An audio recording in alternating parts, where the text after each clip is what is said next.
지금 1시 43분이고요. 1시 43분 기준에 국내 증시, 글로벌 증시 다 한번 들여다보겠습니다.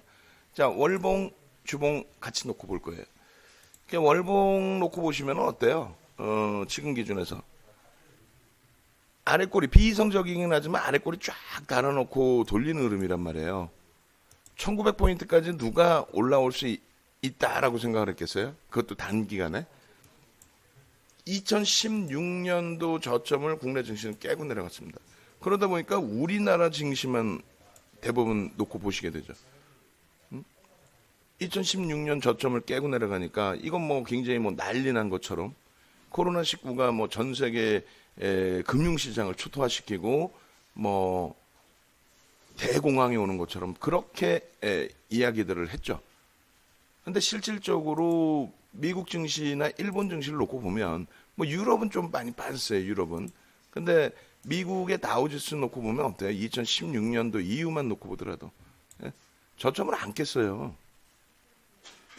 니케이 같은 경우에도 어렵다며 지금 힘들다며 지금 뭐 난리가 아니라며 이쪽도 저점을 안 깼어요. 무슨 말이냐면은 뭔 대공황인데 왜 저점을 안 깨? 2016년도 저점을 2016년도 기준 잡아드리는 게 뭡니까? 2015년도 말에 금리를 올리죠. 12월에. 그 이후에 그럼 금리를 올릴 만큼 경기가 살아나는 시점. 지금 이거를 왜 보여드리냐면은 조정을 받고 싶은 즈음에 조정을 줬다는 거예요. 응? 조정을 받고 싶을 즈음에 조정을 주다 보니 그러니까 가격적인 흐름에 있어서 지금 로그 차트로 보여드리는 거예요. 요걸 이제 이렇게 빼면 이렇게 보이겠죠. 이 로그 차트는 이제 퍼센테이지 기준에서 어찌됐건 이렇게 이제 일반적인 차트 보시는 걸로 보여드리면 일단 가격적인 부분에 차익 실현 욕구가 터질 만한 그런 위치가 형성이 됐었죠. 야 계속 가네.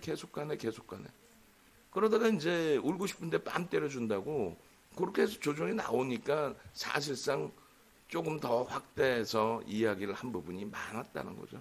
실질적인 내용은. 또 오늘 아침 같은 경우에도 뭐예요? 응? 유가가 말이야. 유가가 왜요? 유가가 왜? 파생시장에서 롤오버를 하는 과정 속에서 선물 매매 기준에 현물을, 만기일 때 현물을 인수하기 위한 선물 매매란 말이에요. 근데 유가 급락이 나오다 보니까 나 포기할래. 안 받을 거야. 그렇게 해서 그게 마이너스로 형성된 거지 실제 마이너스 유가가? 응? 실제 유가가 마이너스냐고요. 파생시장에서의 착시현상 기준이 되는 거죠. 그리고 유가가 급락했다고 해서 왜? 뭐 안 좋은 거 있어요? 5.1 쇼크 당시 유가 급등해서 경기에 미치는 영향력, 그러니까 너무 큰 인플레이션을 경기는 안 좋은데 인플레이션을 끌고 왔던 경기가 안 좋으니까 유가도 좀 싸게 해줘야 되는데 아니야 우린 먹고 살 거야 니들 죽어봐. 또 지정학적 리스크 그 당시에 그렇게 되면서 유가가 급등하니까 산업이 힘들어지는. 근데 지금은 유가 급락하는데 왜요? 뭐가 문제인데? 어떤 게 문제인데? 결론적으로 오늘의 국내 증시의 흐름도 마찬가지예요. 최근의 흐름도 마찬가지고 1900포인트까지 어떻게 뭐 4월 달에 이렇게 가격 반발력이 크게 나올 거를 누가 생각했어요? 그랬다가 1900 넘긴 이후에 조정이 나오니까 그 조정 나오는 폭의 기준을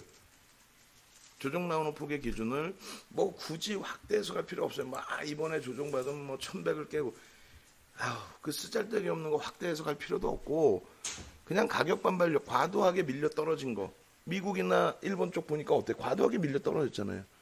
과도하게 밀려 떨어진 부분에 대한 탄력적인 가격 반발력 그러고 나서 차익 실현 욕구가 나온 거고 그 추세가 뭐 훼손되거나 그런 것도 아닙니다.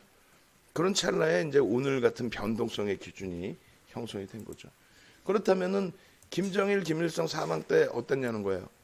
서경구원 이거 만들려면은 그 제대로 안 만들어 이렇게 해놓고 여기다 뭘 써놔야 되겠어? 그날 당일날의 기준에 변동성이 몇 포인트에서 몇 포인트까지 움직였다. 이렇게 해서 어떻게 돼 있어요? 전체 시장 추세에 영향을 미칩니까 사실상? 이런 내용들이?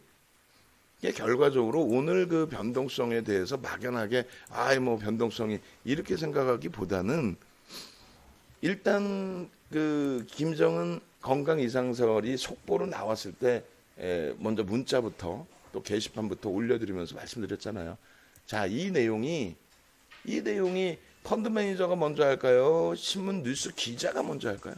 기자분들보다는 매니저들이 정보력이 더 빠르면 빠르지 늦지는 않을 거 아닙니까?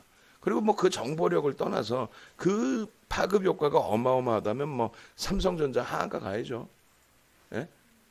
9.11 테러 때 삼성전자가 하한가 간 것처럼 하한가를 가야죠. 아, 왜 못 가? 하한가를. 결론적으로 여러분들께 말씀을 드리지만은 일단은 불확실성 부분에 대한 변동성 확대 부분에 내동매매를 할 필요는 없다. 굳이 뭐 내동매매를 할 필요 뭐 있어요. 특히 이제 투매를 할 필요는 전혀 없다. 그런 맥락에서 좀 놓고 보시고 일단은 시장의 이제 안정화 부분 속에서 우리가 말씀드렸다시피 주력 비중의 뭐 IT라든가 이런 쪽의 변동성 확대에서는 편입의 기준입니다. 뭐 아난티가 마이너스 18% 빠졌기 때문에 거기서 편입해서 되돌릴 때 와 대박 났어. 이거는 말 그대로 코딱지만큼 요만큼 들어가는 거죠. 코딱지만큼. 그죠? 그래서 여전히 우리는 IT에 집중하고 IT 주력의 편입의 기준을 그다음에 여타 이제 그 주력주에 대한 흐름을 기준으로 설정해서 대처한다. 이렇게 말씀드리겠고요. 그다음에 우리 권 부장님 앞으로 그 매일매일 이벤트 그 팝업 창을 맨날 올려줘.